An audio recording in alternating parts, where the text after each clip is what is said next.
This Saturday marks 20 years since the terrorist attacks on New York and Washington. Hi there, everyone. I'm Jeff.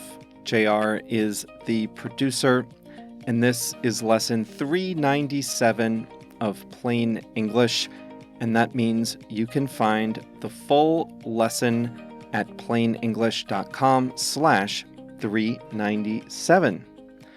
Coming up today, September 11th, 2001, is the most documented day in American history. The terrorist attacks on the East Coast of the United States unfolded on live television in the era of 24/7 mass media. A years-long investigative commission uncovered many of the details of what happened on that fateful day. But 20 years later, it's still a shock to read the full timeline of what happened that day, even for someone like me who lived through it. So in this lesson, I'll take you minute by minute through what happened on 9/11. Before we get started, I'll give you a little bit of terminology. The World Trade Center was a complex of 7 office buildings in southern Manhattan in New York City. The buildings were constructed between 1966 and 1975. The two largest were called the Twin Towers. They both rose 110 stories and about 415 meters into the sky. At the time they were completed, they were the tallest buildings in the world, and they were instantly recognizable among the New York City skyline, among the buildings downtown. The Pentagon is an office complex outside Washington, D.C. It's the headquarters of the U.S. Department of Defense.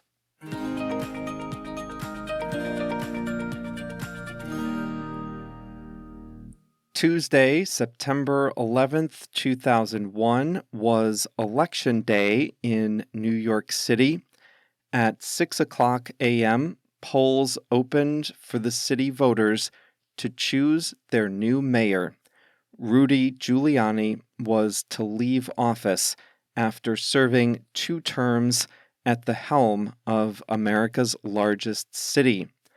The weather was clear, the skies were blue, and the temperature was just under 60 degrees Fahrenheit, or about 15 degrees Celsius.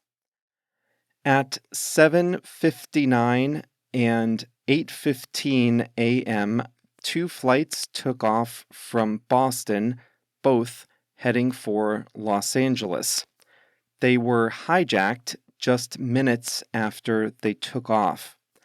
At 8:19, the flight crew on American Airlines Flight 11 alerted air traffic control that a hijacking was underway.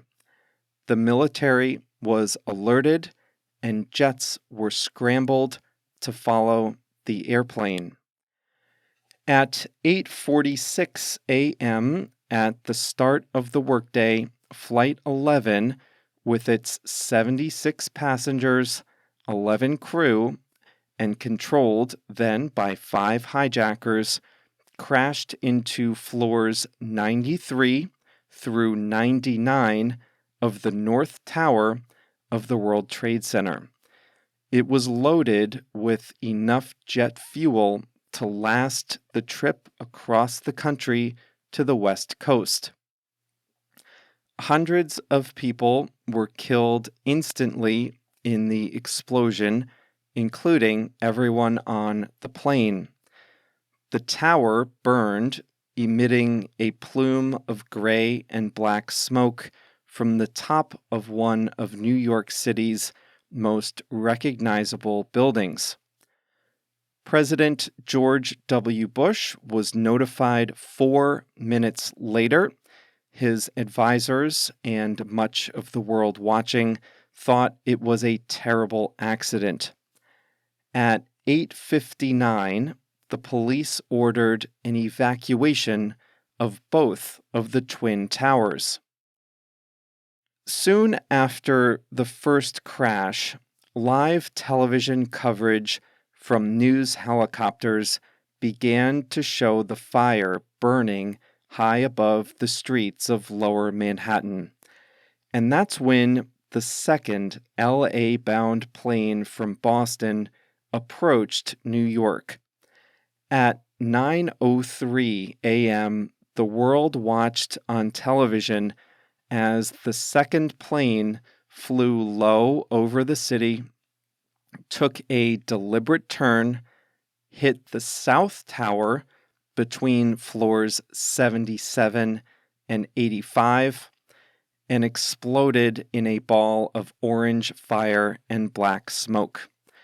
Debris rained down on the streets below as panicked pedestrians ran for cover. First responders, firefighters, police, emergency medical technicians, doctors, and others descended on Lower Manhattan to help.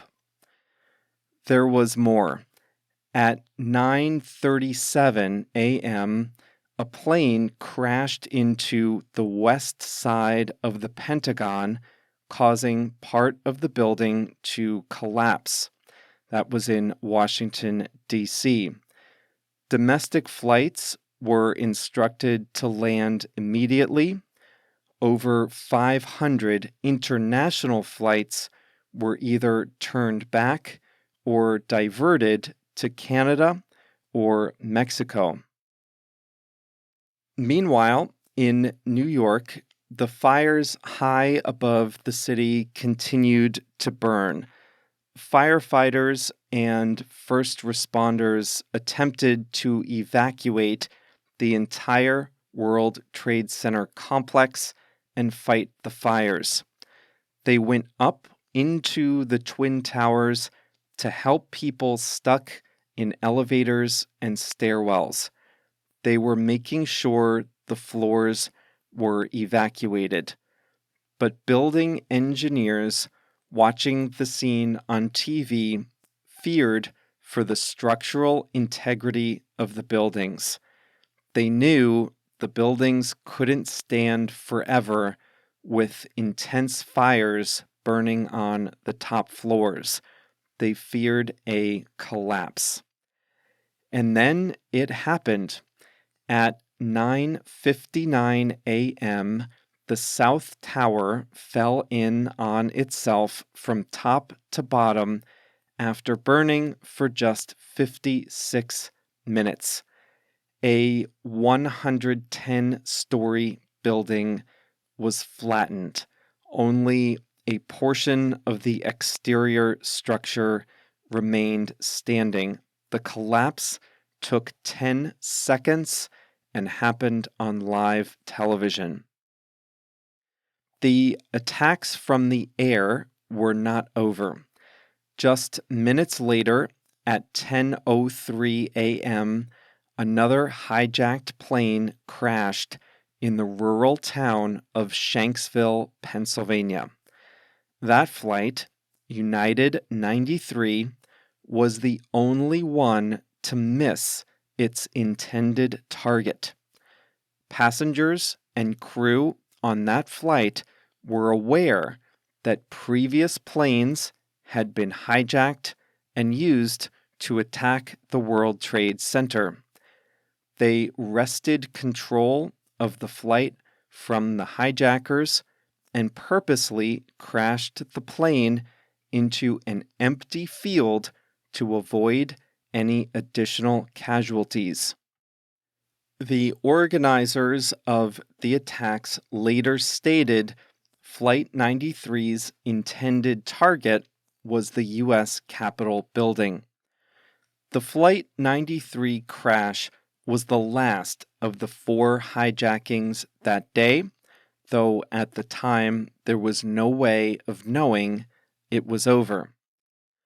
Back in New York at 10:28 a.m., the North Tower, the first to be hit, collapsed after burning for 102 minutes. The World Trade Center site, a collection of office buildings near the southern tip of Manhattan, was reduced to burning rubble. Fires had spread to other nearby buildings. At 5:28 p.m. that night, another 47-story building would collapse. The smoke from Ground Zero could be seen in satellite photos from space. It would hang over New York City for weeks. Manhattan was evacuated below 14th Street. All bridges and tunnels into the city were closed. Office workers from the suburbs desperately tried to escape the city. Mass transit was shut down. Thousands of people were injured from falling debris and had nowhere to go. They simply walked the streets until they could get help. They were called the walking wounded. The president was in Florida that morning. He was shuttled in secret to Air Force bases in the country's interior, flying from place to place to avoid detection. The vice president was in Washington. He went to a secure underground command center. The Speaker of the U.S. House of Representatives, third in line of succession, was taken to an underground bunker in the mountains west of Washington, D.C. All flights were grounded.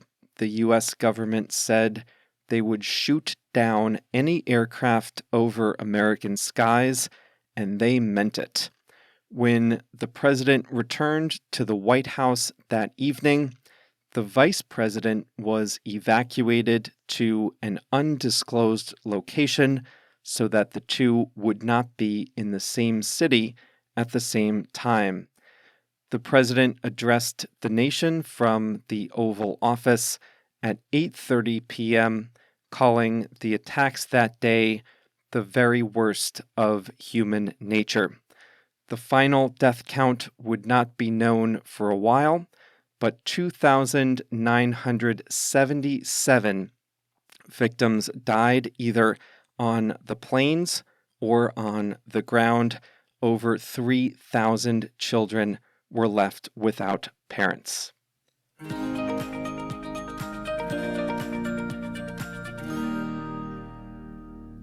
Everyone that was alive at the time has their story. I was in New Jersey, just about 25 miles from Ground Zero, watching on TV. I was 20 years old, staying at home and preparing to go to London later that month for a semester abroad. 2 days earlier, on Sunday, I had gone on a bike tour of New York City that took us right through the World Trade Center area and right past the Twin Towers. I watched it all on TV at home. I tuned in when most people did, which was after the first tower was on fire. I saw the second plane hit the second tower. When the first tower collapsed, it wasn't clear at first what had happened. The smoke was obscuring everything. And on the station I was watching, the people talking were on the ground, so they didn't know what happened. It was only clear later from the helicopter images that one tower was gone. The moment that sticks with me, the most vivid image, was when the second tower collapsed. because the channel I was watching had a clear view of that tower and the collapse. And that was just the biggest shock to me, the moment that defines the day. And I remember where I was in the house. I remember the exact television set I was watching. I remember the channel, CNBC, and the news anchor who was narrating it all, Mark Haynes. I was standing just next to my bed in a bedroom in my parents' house, unable to do anything but watch. Now, for years, I didn't go to ground zero. After several months, people would go down and look at the site, and I wouldn't. I would not gawk as a tourist at the unfinished hole in the ground where the towers had stood.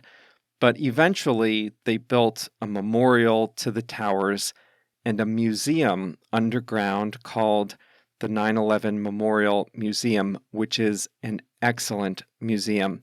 And next Monday, I'll tell you about that museum.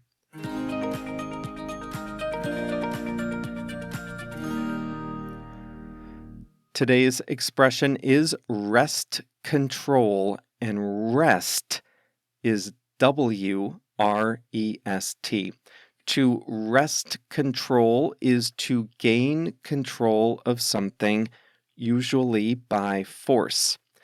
In today's lesson, you heard that the passengers of United Flight 93 wrested control of the aircraft from the hijackers, and they crashed the plane into a field in Pennsylvania.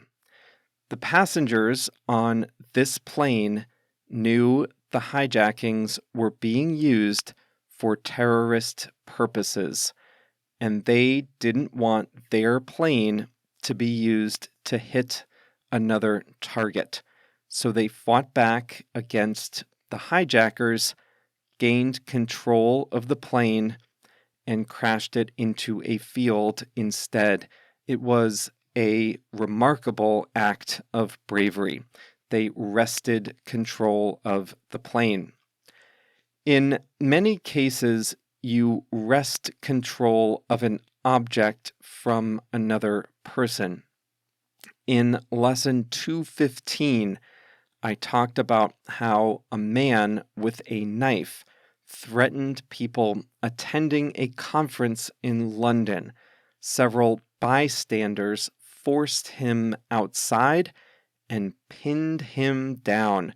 The police got there and wrested control of the knife from the man. They fought for and gained control of the knife, and then they arrested the man. In some cases, you can wrest control of something intangible. Have you ever been in a meeting that's pure chaos? If the meeting is really unproductive, you might try to wrest control of the meeting if someone has caused it to veer out of control. I'm watching a series called Call My Agent. It's French, and I'm watching it because it stars Camille Cotin, and I liked her in Stillwater. It's about a talent agency that represents movie stars. I won't give you any spoilers, but some of the partners in the agency are trying to wrest control from the new principal owner who wants to sell out to foreign investors. Put together, the rest of the partners only own 40% of the agency, so they can't control big decisions. That one other partner owns 60%. So the partners that together own less than half of the agency, they are trying to wrest control from the other. They are trying to gain control. It's going to be hard, but they're trying to do it. In the US, most social distancing and mask use rules happen at the state and municipality levels. But the state governments and the local governments don't always agree on what rules should be in place. Many governors have taken measures to impose their rules on their entire state, but the local cities are trying to wrest control of the issue back from the governors. Cities, and especially now school districts, want the freedom to set their own rules about mask usage and social distancing. Those could be stricter or more lenient than the state rules, depending on the place. But the local mayors are trying to wrest control of the issue from the governors.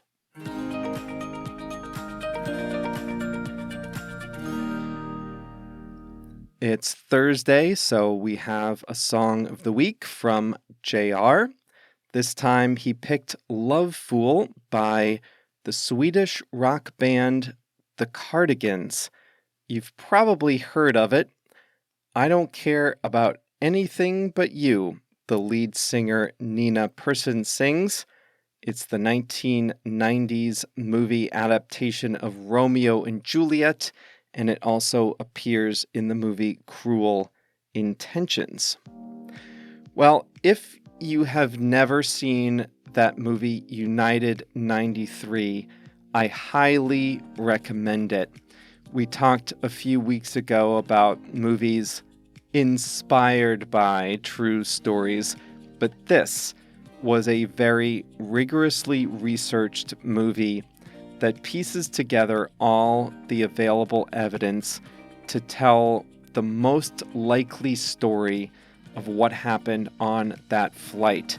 And remember, that was the flight that crashed into a field where the passengers wrested control back from the hijackers.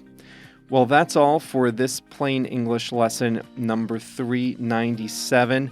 Remember, you can find the full lesson online at plainenglish.com/397, and that full lesson includes a how-to video, practice exercises, transcripts, the fast audio, and more.